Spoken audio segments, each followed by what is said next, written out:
Meet Bob Olson. Bob's the author of Answers About the Afterlife and the host of Afterlife TV, a private investigator who began investigating life after death in 1999. Bob now records his interviews with experts, authors, and people who've had extraordinary experiences so he can share it all with you. Enjoy the show.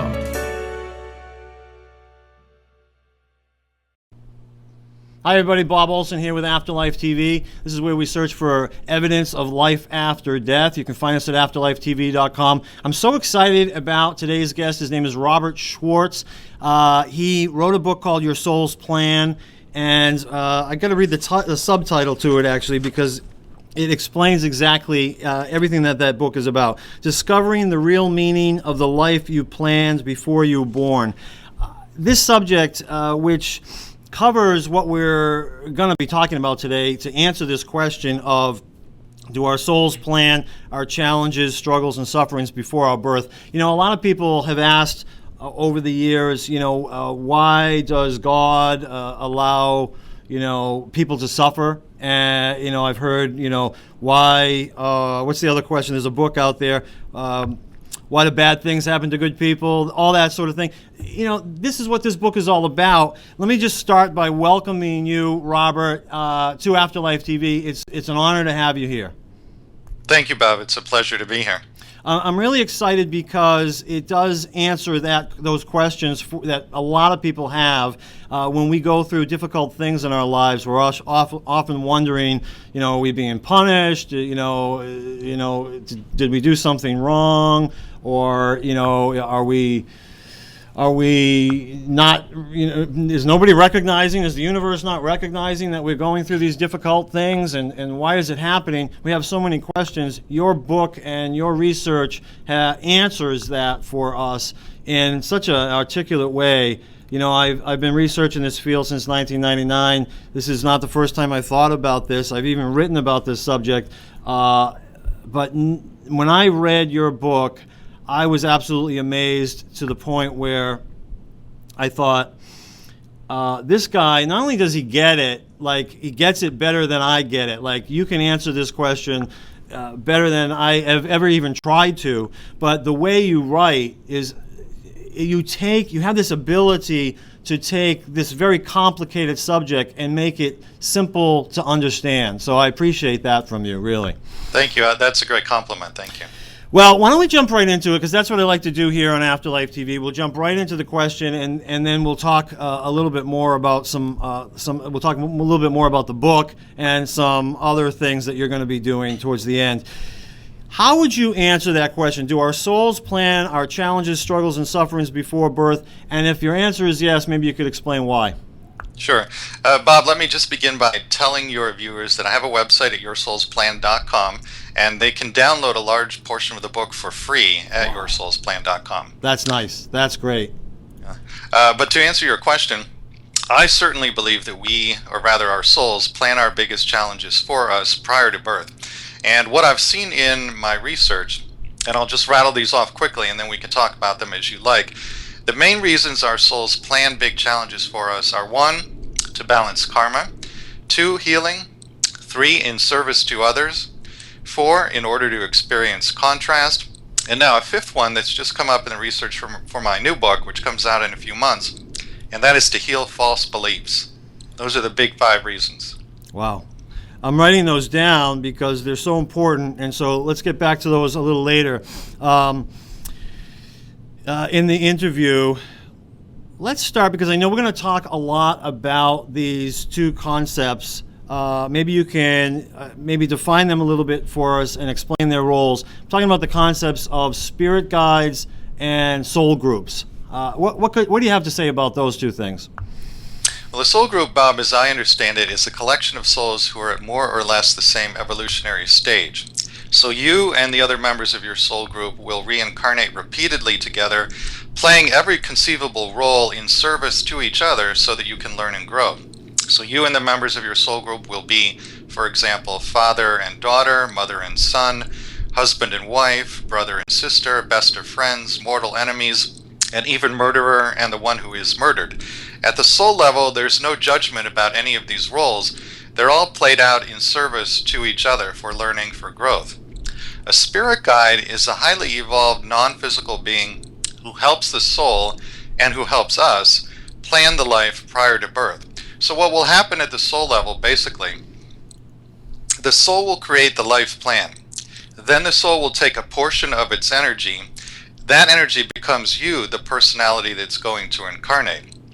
You are informed of what the life plan will be. You are shown scenes from your upcoming life.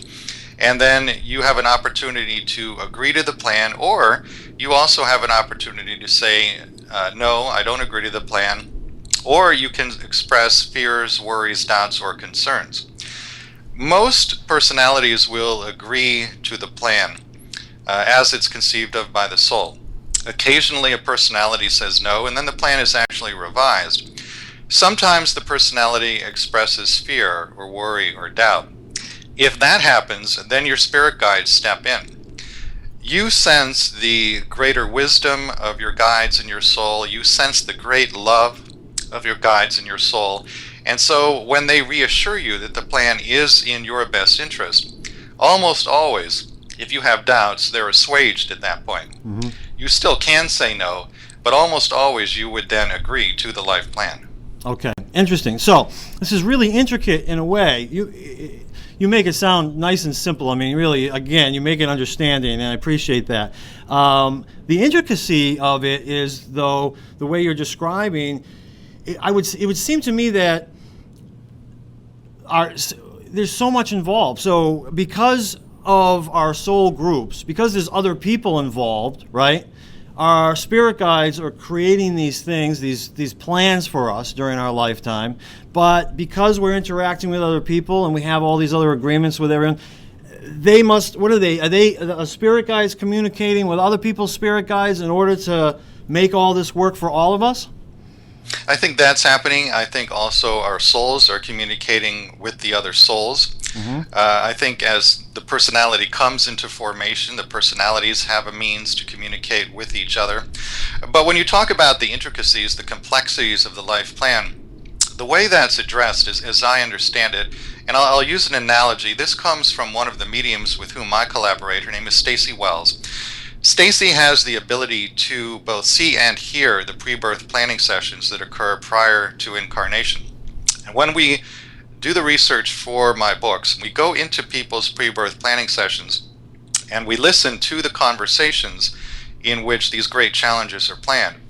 When Stacy does that, she sees something in her mind's eye that she refers to as an incredibly elaborate flowchart. It looks like a flowchart. Now, what is a flowchart? It's a series of decision points, and at each point, if you choose A, then X happens. If you choose B, then Y happens. She describes the flowchart as being so vast, so intricate, that it's almost beyond human comprehension. The flowchart represents the soul taking into account all the free will choices that we, the personalities, might make once we're on the earth plane. So it's not the case that your soul creates a plan and then everything is set in stone and is predestined. That's actually not at all what happens. The plan is this flowchart in which your free will decisions are anticipated by your soul. So it occurs within certain parameters that are set up by your soul prior to birth. But then once you get here, you have a lot of free will, and that's what makes the experience of incarnation truly meaningful. Interesting. So, a lot of people, when they talk about life and they talk about spirituality and they talk about the challenges that are happening in our life, you'll hear that word, test a lot. We're being tested, or we're here to learn lessons or whatever. You give this much more depth when you explain it, but the way what you just said in terms of free will, the way our free will fits in. So we have these plans, but with the understanding that our free wills are going to allow us to make choices that could take us in maybe an infinite number of directions. Yes. That's not really being tested. How would you describe that if we were to use another phrase other than being tested? The term that I've come to use is divine virtues. We are here to develop on behalf of our souls certain divine virtues and then express them on the physical plane in ways that they can't really be expressed in the non-physical realm. So what are the divine virtues? What I see in my research on pre-birth planning is a collection of 30 to 35 qualities that come up more often than others in the pre-birth planning sessions. These are the divine virtues, or the qualities the soul wants to cultivate and express in the physical realm. They are things like compassion, unconditional love, self-love, patience, forgiveness, empathy. One that's not so obvious that comes up quite a bit is self-referencing. What does that mean? It means that you learn to look to yourself as the highest and best source and authority for all wisdom and knowledge, rather than anyone external to you. And there's a collection of about 35 of these that come up again and again. This, I think, is really why we plan life challenges, because those challenges stimulate the development of these divine virtues. And when I got from Your Soul's Plan, your book, I just got this sense that through each lifetime, we might take on more than one divine virtue, but not necessarily all of them at one time. We take on different ones during different lifetimes. Is that correct? That's correct. What tends to happen is that there will be a series of lives that are intended by the soul to cultivate a small number of the divine virtues. Most people, from what I see, are working on between 2 and 5 for the most part. Okay. I have a spiritual counseling practice in which the most commonly asked question is, what did I plan before I was born? And so I take people through an exercise in which we put the list of divine virtues in a column on the left-hand side of the page. And across the top of the page, we make a column heading for each of their major life challenges. Then I ask them to go down each column and assign a numerical value indicating the degree to which the particular life challenge helped them to cultivate each of the divine virtues. If you go through an exercise like that in a thoughtful manner, and it can actually sometimes take weeks to do so, but what you end up with is a very clear visual display in which 2 to 5 will be assigned higher numbers. Those are the themes, the purposes of the incarnation. Okay. And when you do the numeric thing, is it 1 to 10, 1 to 5? What do you usually use? Usually we do 1 to 10, with 10 being highest and 1 being lowest. Yep. A caveat here is that if a person is in the middle of a particular challenge, oftentimes they can't be included in the exercise because they don't yet have enough perspective, enough distance from the challenge to know which divine virtues it helped them to cultivate. Wow, that's great. Interesting. Now, staying on this divine virtues subject, I would imagine that our souls want to experience sort of both sides of that. So you want to experience joy, you want to experience sadness, whatever that may be, or whatever the opposite of joy is. I know that a lot of people experience fame, and that sounds like a great thing to everybody, but there are negative things that come with fame, loss of privacy, that sort of a thing.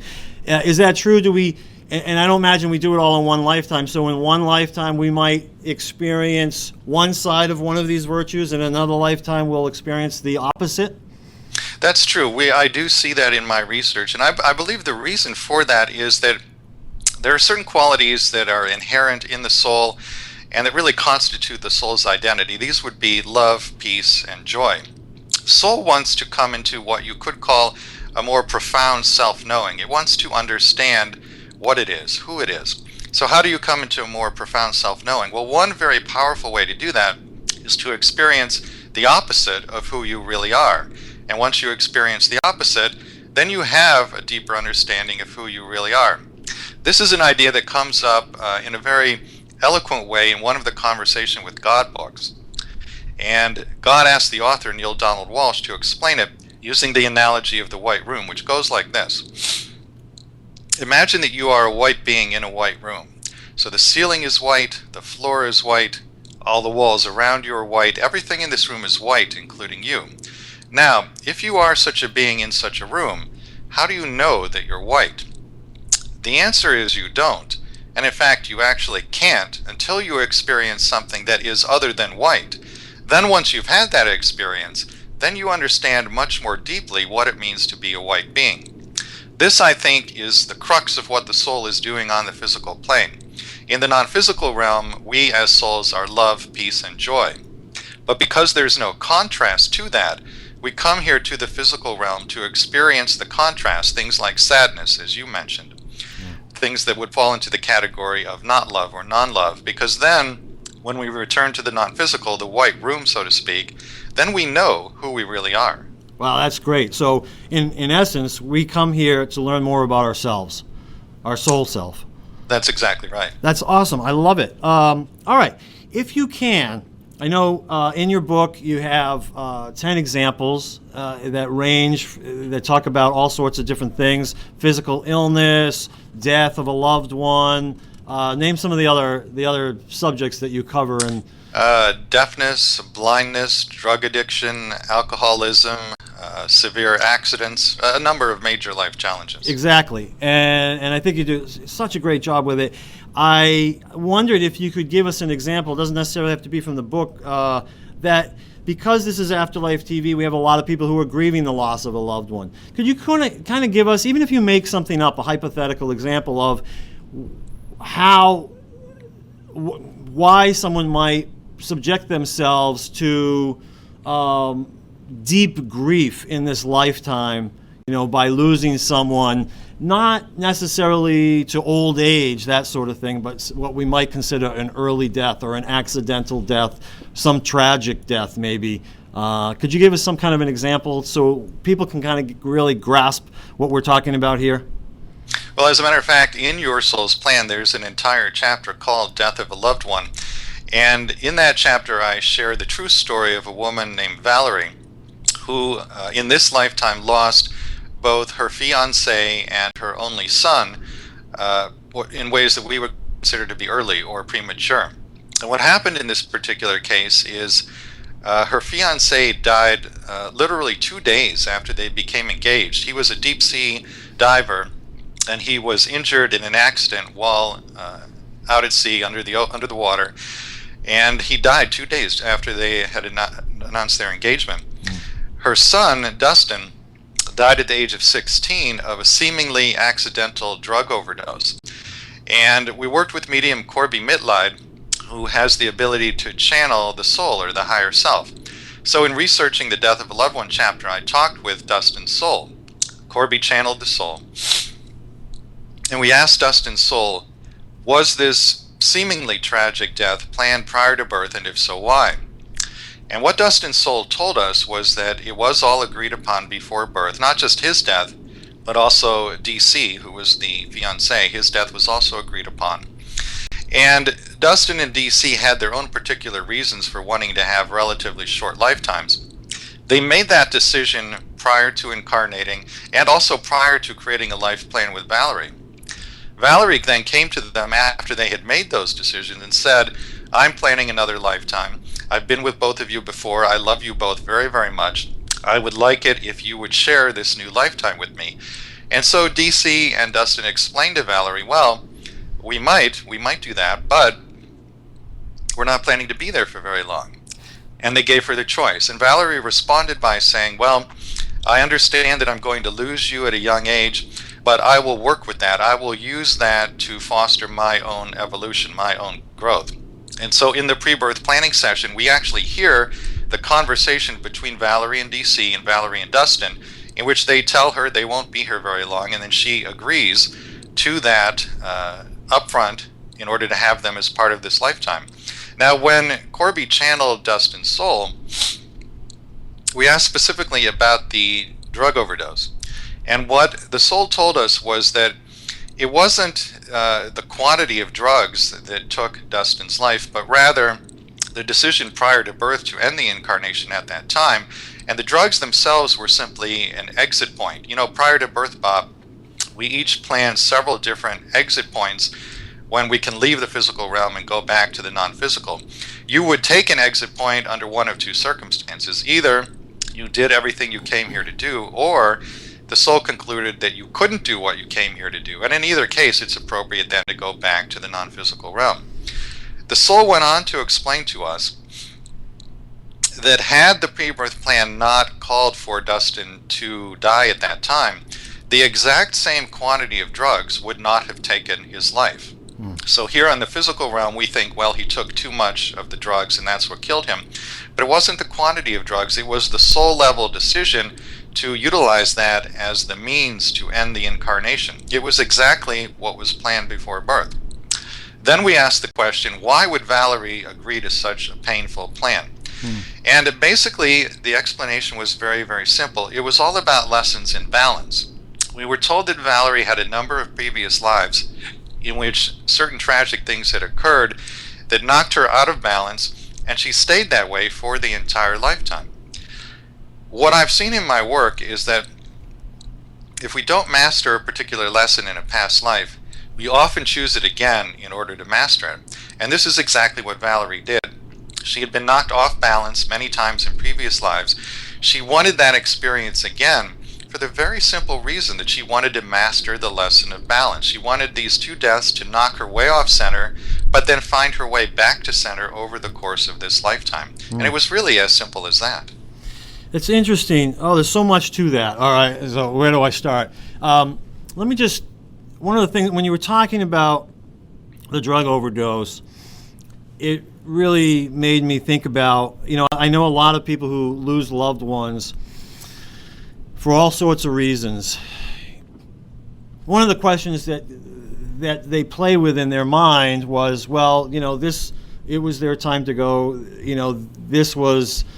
Some people wonder if this particular event was planned to take them out of here. This is how they were going to leave.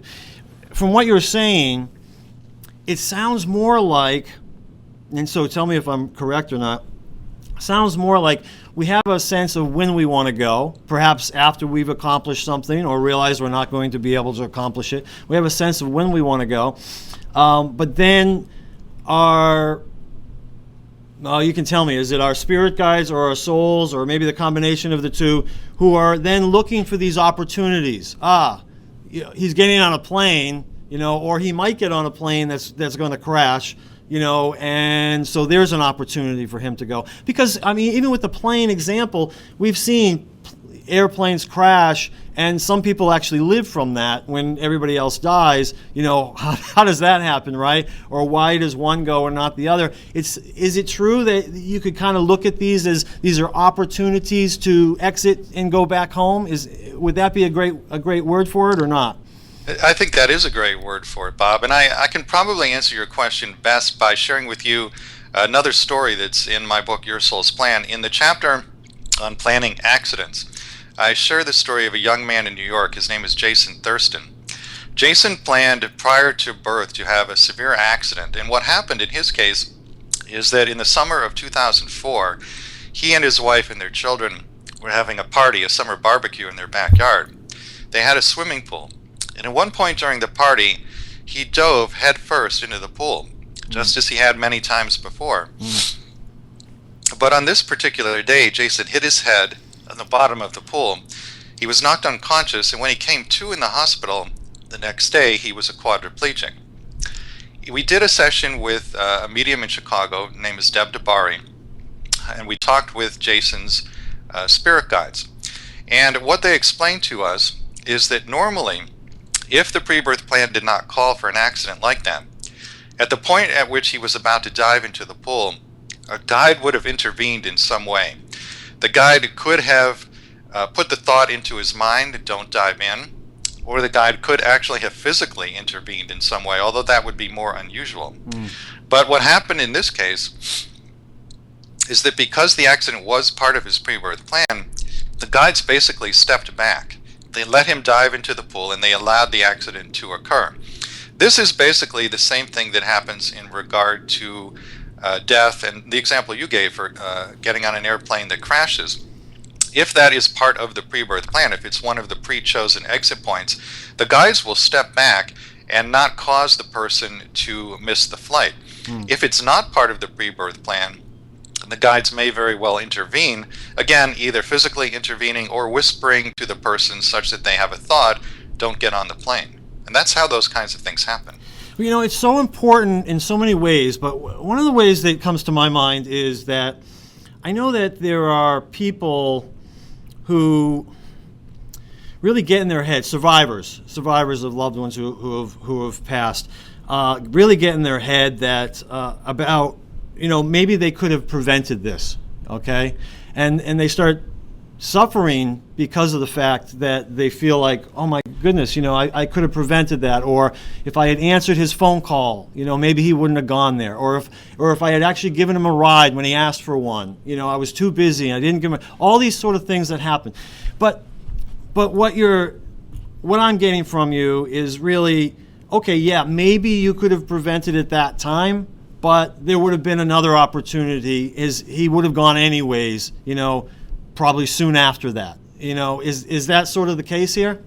That is basically the case. The fact of the matter is that the incarnation, the lifetime, will end when the soul desires for it to end. Yeah. So we can attempt to control and manage things at the level of the personality here on the earth plane, but basically we're not in charge. And that's by our own agreement prior to birth. We know that coming into the physical plane. So if the soul has concluded that it's accomplished everything it wants to in the lifetime, or can't, in one way or another, the lifetime will come to an end. Right, and it's very possible, if I use that example of, he called for a ride and I wasn't able to give him a ride because I was too busy, it may have been that the spirit guides, your spirit guides, were setting things up so that you weren't unable to give him a ride, or even influenced to say, no, I can't give you a ride, that sort of a thing.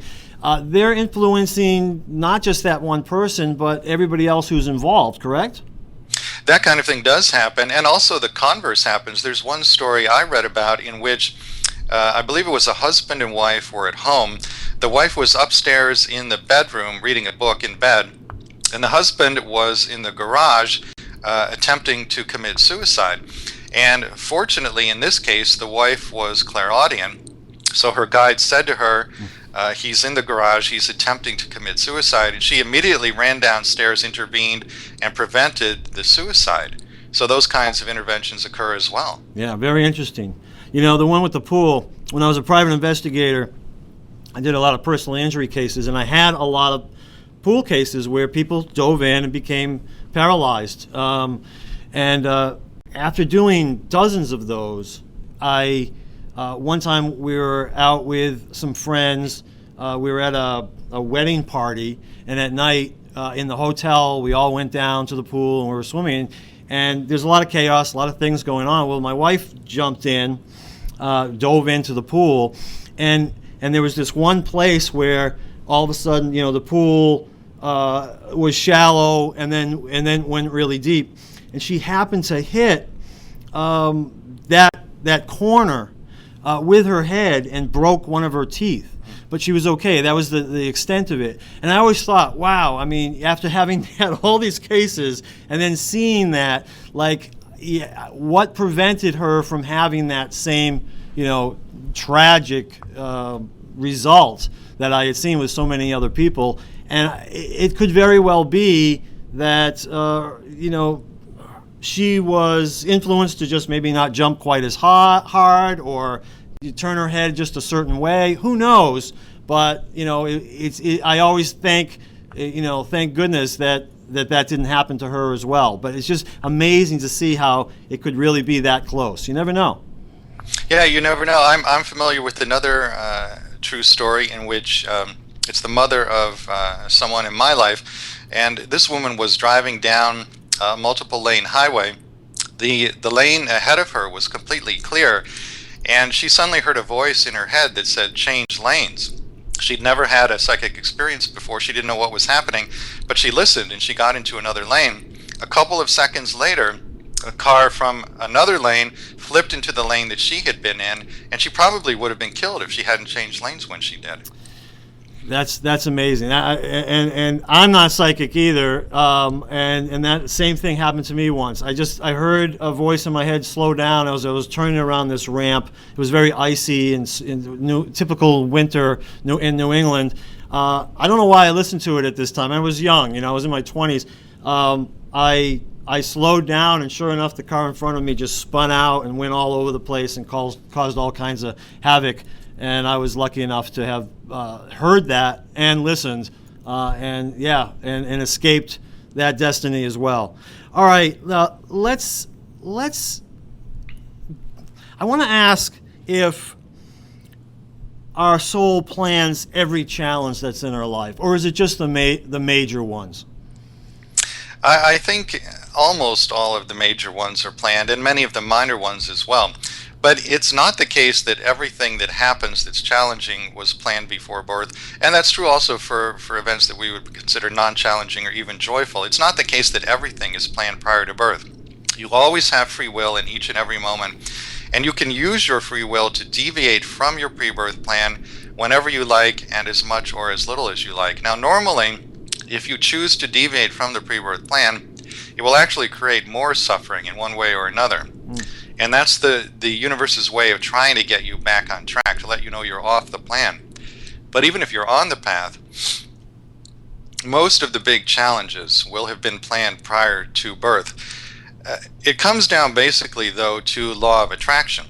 You know, the frequency that you vibrate at attracts things to you that are of the same frequency. So if you make low vibrational, unloving choices, whether you're on your path or not that was planned before birth, when you lower your vibration, it permits challenging sorts of things to come into your experience. So for people who would like to minimize the amount of challenge in your life, and you can't do that completely because some of it is planned, but if you would like to do that, the thing to do is vibrate at a high frequency. Go through your days as much as possible in a vibration of love, joy, appreciation, and gratitude.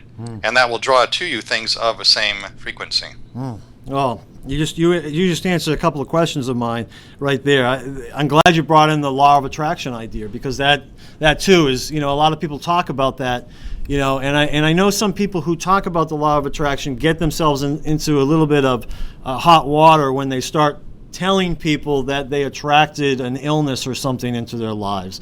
And the reality is, yes, maybe that is true, but it's also quite probable that this was something, if it's a major illness, that they had pre-planned before birth, correct?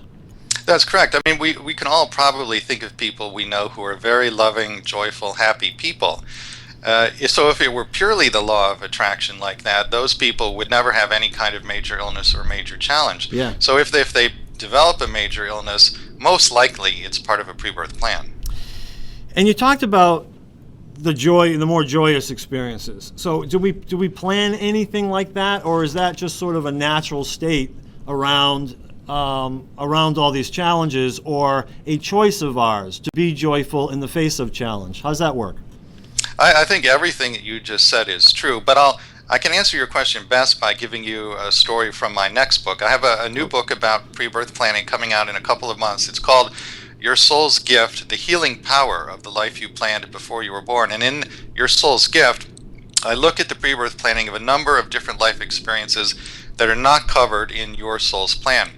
Most of these fall into the challenge category, and most of them are big challenges. So it's things like poverty, caregiving, adoption, abusive relationships, incest, rape are covered as well. There's a chapter on suicide.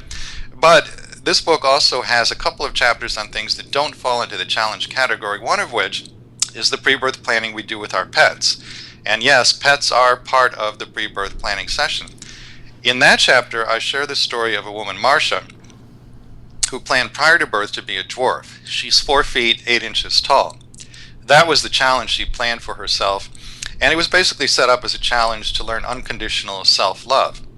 But once she put that challenge into place, and we all do this, she planned to put support around her that would make it possible for her to handle the challenge in a positive way.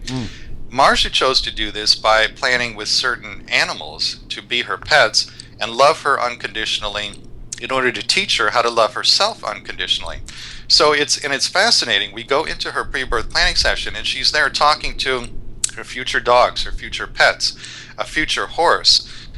There's actually a rooster named Crooked Beak who's in the pre-birth planning session. We hear her talking to Crooked Beak, and they're talking about how the animals will love her unconditionally because she knows, especially as a child and as a dwarf, the other kids at school are going to be cruel to her.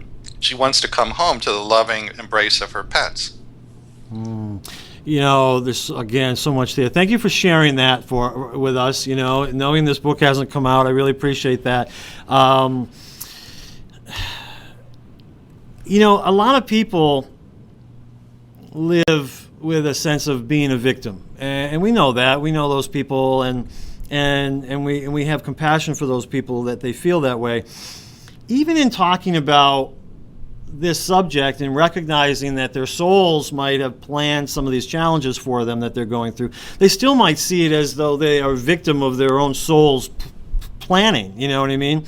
But what you just said, is it true then, did I catch this right in that story, that even though we set up these challenges for ourselves, we also set up all around us the people, the in this case the pets, maybe even the circumstances in our life that not only help us to maybe overcome these challenges, and when I mean overcome, I mean overcome them in our minds so that we can find peace with them. Is it possible, is that the case, that we set these things up so that we're not actually victims, where we've set ourselves up with challenges, but we've also set ourselves up with a way to overcome these challenges, both personally and spiritually, if not physically? I believe that that's true, and I see that again and again in the pre-birth planning sessions that we go into. We see souls planning not just the big challenges, but also how they're going to cope with them and how they're going to heal from them. All of this is taken into account in the pre-birth planning process. Now, you talked about how someone could feel victimized by their own soul. The only way you could feel that way is if you didn't know that you had agreed to your soul's plan. But in fact, we all do agree to it. We have choice, and we're shown scenes from the upcoming lifetime. These are holographic, three-dimensional images that we go into. We actually feel what we're going to feel. So we know what's coming in the upcoming lifetime. That's why really we're not victims at all. All right. I love that. A lot of people have heard this phrase that, whatever, life, some people say God never gives us more than we can handle. How would you respond to that well-known, saying, or almost a cliche now? How would you respond to that? I think for the most part that is true. The one thing I would say is that I do see from time to time an example of someone who, you might say, bit off more than they can chew. Mm-hmm. There are some souls who, for whatever reason, are in a hurry to get back to the earth plane in terms of linear time. And sometimes they are not as contemplative in the pre-birth planning process as might be advised. There are actually instances in which a guide will say to a soul or the incarnating personality, "You're taking on a little bit too much. We don't advise that you do this." Then the person says, "No, I can handle it. I want to do it anyway." Yep. And they ignore the spirit guide's advice. That generally is not a good idea, but it does happen on occasion. Okay. Why would someone do that? Why would someone take on more? Aside from, obviously thinking they can handle it and it being more difficult for them than they expected, but what would be the benefits to taking on so much? Well, it's not so much that there's a logical benefit to taking on so much, but more the case that there's an emotional reason for making such a decision. For example, let's say hypothetically that in a past life you were the father of another soul who was your daughter, and the lifetime ended in such a way that you didn't provide adequate protection or support or financial resources or love or whatever it might be to your daughter. You might, in your life review, feel a sense of remorse or a sense of guilt around that. No one would judge you, but you might judge yourself. Yeah. So if you felt that way toward the soul who was your daughter, if you felt that you had let that soul down, mm-hmm. basically, mm-hmm. you might take on more than you could reasonably handle in the next lifetime in an effort to make it up to that soul, to assure that soul that you really do love them unconditionally. All right. So sort of along these lines, because you answered this so well in the book, I'll ask the question, so can we fail in our in how we deal with our challenges? It depends what you mean by the word fail. We, at the level of the personality as human beings, we use the word fail as a pejorative. It's a word that connotes something bad, something has gone wrong. By that definition, there is no failure because your soul never judges you in that way. If by fail you mean you don't accomplish everything you set out to accomplish, but there's no judgment around that, then by that definition, some lives are failures. It does often happen that we don't do everything that we came to do, but that is not viewed at the soul level as a bad thing. There's no judgment from spirit guides or from your soul. Basically, the soul's attitude in that case is, let's try it again. And that's about all it amounts to. You know, a lot of people use the word spirit. I've heard you say spirit guide. I hear you talk about soul. You haven't really used the word spirit. Sometimes people will use the word spirit, meaning the spirit that is part of our soul that's within this lifetime, within this body that we're living in. And then once we pass, that part of our soul, we'll call the spirit, then goes back and merges with the soul. Is that the way you think of it? Is that what your research has shown you, or do you have different words for it? That is the way I used to think about it, and did think about it at the time I finished my first book.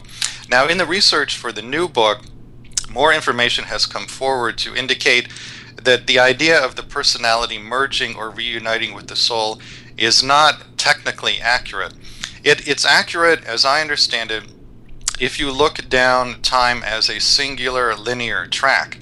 From that perspective, clairvoyantly, it will appear to a clairvoyant that the personality is re-merging or reuniting with the soul. But if you look across timelines, what a clairvoyant will see in that case is that the personality actually continues on forever. The personality is literally eternal. This is sort of a technical point. I'm not sure that it would make that much difference from the perspective of someone who's in body and just wants to cope in a better way with their challenges. Mm-hmm. But there is this new information that has come forward to indicate that the personality is eternal from that perspective. So my personality wouldn't be that much different than the personality of my soul? Is that what you're saying, or? No, what I'm saying is that if the personality is, strictly speaking, eternal, yeah, and I believe that it is, yep, then the personality that you are in this lifetime is not the same entity that you will be in the next lifetime. In other words, your soul has taken a portion of its energy and put it in the body that you know as Bob Olson. Yep. But it would not be technically correct to say that Bob Olson will leave the current body, go back to the non-physical realm, and then enter a new body. The personality that's created for the new body is completely new. Yeah, no, I get that. And Yeah. for reasons that you discussed even at the beginning, that we almost want to experience, we might experience, first of all, a different personality that is quite different than, we'll say, our soul's personality, in order to understand, for our soul to understand itself better, right? It's sort of the black, the white, living in the white room sort of a thing. Yes. If white were the personality, because that's all it knew was white, it might have a lifetime as black, and then therefore now it knows the difference between black and white. Is that sort of, or any color, right? I think that's true, Yeah. and I think that there are great souls, highly evolved souls, who from time to time agree as part of a person's pre-birth plan to play a black or negative role, so to speak, Yeah. in service to that person. Yeah, that's so cool. That's a great. I love that. I love that insight. That's so amazing to me. You know, I wish we had more time. Unfortunately, we're running short, and I have other things I want to ask you. Let's just ask this one thing. How does understanding this information help us in A, in our suffering, and B, in our spiritual growth? That's a big question, I know. Let me share a story with you that will answer that question. Okay. In my first book, Your Soul's Plan, in the story on the pre-birth planning of accidents, I share the story of a woman named Christina, who is now in her 60s. Many years ago, when Christina was in her early 20s, she was employed as an administrative assistant at Pomona College in Southern California. One of her daily duties in that job was to pick up her boss's mail, and the mailboxes were in the basement of the building. So on one particular day, Christina descended those stairs to the basement mailboxes. When she inserted her hand into the mailbox to retrieve the mail, there was a pipe bomb that someone had planted that day. and the bomb detonated. The force from this explosion was so great that it actually picked Christina up off the ground and hurled her 10 feet backwards against a concrete wall. There were 6-foot splinters of wood that were shot like arrows out of a bow into the wall around her. Both eardrums were ruptured, 2 fingers were severed, and flames from the explosion scorched Christina's body from head to toe. When she got to the hospital, doctors actually had to hold magnets over her eyeballs to extract the shrapnel from the pipe. So we are talking here about a level of suffering that's almost unimaginable to you and me. Now, her recovery took 2 years and 10 reconstructive surgeries. At one point during the 2-year recovery period, she was lying in her hospital bed in a great deal of pain when she suddenly heard a voice inside her head, a voice that was not her own. It turns out that the force from this explosion, in addition to doing a lot of damage to her body, had opened up her psychic gifts. Christina had become clairaudient, and the voice she heard inside her head that day was a spirit guide. The guide said to her, "You planned this." And so, of course, Christina said, "Well, why in the world did I do that?" Right. And the guide told her, and here's what he said. The guide said, "You wanted, before you were born, to have a lifetime as a gifted healer. And you knew, pre-birth, that if you could heal yourself from the devastating effects of this accident, you could go on to bring that wisdom and knowledge about healing to others." This is, in fact, exactly what happened. Christina went on to get a PhD in speech-language pathology. She set up a private clinical healing practice. And at this point in her life, she's healed literally thousands of people. Now, Bob, when I interviewed Christina for Your Soul's Plan, she said 2 extraordinary things to me. One was, she said, "I have completely forgiven the person who planted the bomb." That alone, given her level of suffering, I think is remarkable. Yeah. But then she said something even more amazing. She said, "Rob, I'm deeply grateful to the person who planted the bomb." That, I think, shows you what can happen through an awareness of pre-birth planning. Because she came into this knowledge that was given to her by her spirit guide, and then worked with it over a period of years, she was able to forgive the person who inflicted all that suffering on her. And then she actually got to a place of gratitude for the experience. You can imagine that if she had never come into an understanding of her pre-birth plan, she probably would have been angry, bitter, resentful for the rest of her life. She might even have devoted her life to tracking down the bomber and taking revenge. But because Christina came into an understanding that this was her plan, this was something she chose and agreed to prior to birth, and really worked with that concept over a period of years, she was able to forgive and then get to a place of total gratitude. She basically changed her entire life by understanding that it was all part of her soul's plan. That's an amazing story. Absolutely fascinating. I remember reading about that in the book, and it just takes you back. Talk about the opposite of feeling victimized, and recognizing the healing that can take place in doing this work and understanding all this stuff that you've been talking about, everything that you wrote about in your first book. Your next book, when is that coming out? It should be out late March or early April. Again, the title is Your Soul's Gift: The Healing Power of the Life You Planned Before You Were Born. And we look at the pre-birth planning of subjects like suicide, incest, rape, adoption, poverty, abusive relationships, spiritual awakening, pets, a number of topics that were not discussed in the first book. Yeah, and can people find out about that at yoursoulsplan.com as well? Yes, and the best thing to do is to sign up for the email newsletter on the first page of the website. The newsletter will keep people informed about the new book. Perfect.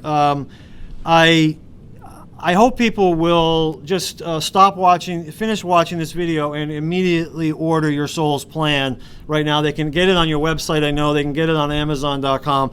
Can you show us what the cover of that looks like? I have an old version here, so that's beautiful. So they can recognize it when they get it. Also, you're going to be speaking live. Tell us about that. There are a number of talks coming up, and those are on the speaking engagements page at yoursoulsplan.com. But one I wanted to particularly call people's attention to, I'll be in Phoenix, Arizona from April 13th through the 15th, speaking at the International Conference on After-Death Communication. This would be a great conference for anyone who is mourning the death of a loved one to attend, because you'll be in a community of like-minded people who are going through the same experience, and the speakers we'll be sharing stories of near-death experiences and after-death communication. In other words, true stories of people who lost a loved one and then communicated with the loved one after they had died. And I think it will be deeply healing for people who are in those stages of grief. I think so too. I mean, it's invaluable. You know, you can't even put a price on that. It's invaluable to be able to have that kind of a gift. And in the show notes below this video, people can find the links to all these things that we're talking about. I also, I know that you work one-on-one with people, and I will tell you, having talked with you, the first thing that comes to my mind, and I'm sure it does to most people, is I want to do this. I want to find out. I want to understand this from my own perspective, from my own life, and people can do that by working with you one-on-one, correct? Yes, I do what I call spiritual counseling sessions, and primarily we can talk about anything anyone would like to talk about, but primarily the focus is what is the life plan, the pre-birth plan, what are the divine virtues the person is trying to cultivate in this lifetime, and we focus on life challenges, what the deeper meaning is, and how to heal from those challenges. Yeah, it's wonderful. And so if anybody is feeling like a victim or feeling like their life is unlucky or they're broken or anything to that those words, the reality is they could work with you, understand this better, and really maybe, like Christina, was that her name? Yes. Recognize and be grateful for some of the things that they've gone through because of how it's changed them in so many ways. Is that sort of the result that you're kind of hoping for with those clients? That's what we're always aiming for. And I would say to your viewers, Bob, that if Christina can do that, given the level of suffering she went through, everyone who's watching this interview can do it. Whatever your challenges may have been, you can heal from them, you can get to that place of forgiveness, and even that place of gratitude. If Christina can do it, everyone can do it. Yeah, that's nice. Yeah, that's great. I love that, absolutely. Can you just finish off? I'm letting this go a little long because I wanted to ask you if you could just finish off with one last message about oneness. You talk in your book about oneness, how healing ourselves heals the world, and if you could just touch upon that even, I'd be grateful. Well, Bob, we are at the soul level ultimately one. There's really only one being in the universe. It's you, it's me, it's each one of us. We're all individualized expressions of the one. And because we are one, because we are energetically connected in ways that the physical eye can't perceive, one person's healing is everyone's healing. When any one individual heals even one issue within their consciousness, that healing ripples out. It's like the proverbial stone that's tossed into a pond, and then the waves ripple out in concentric circles to all the shores. That really is how healing works. When you heal any issue in your consciousness, you bring healing to every other person on the face of the earth.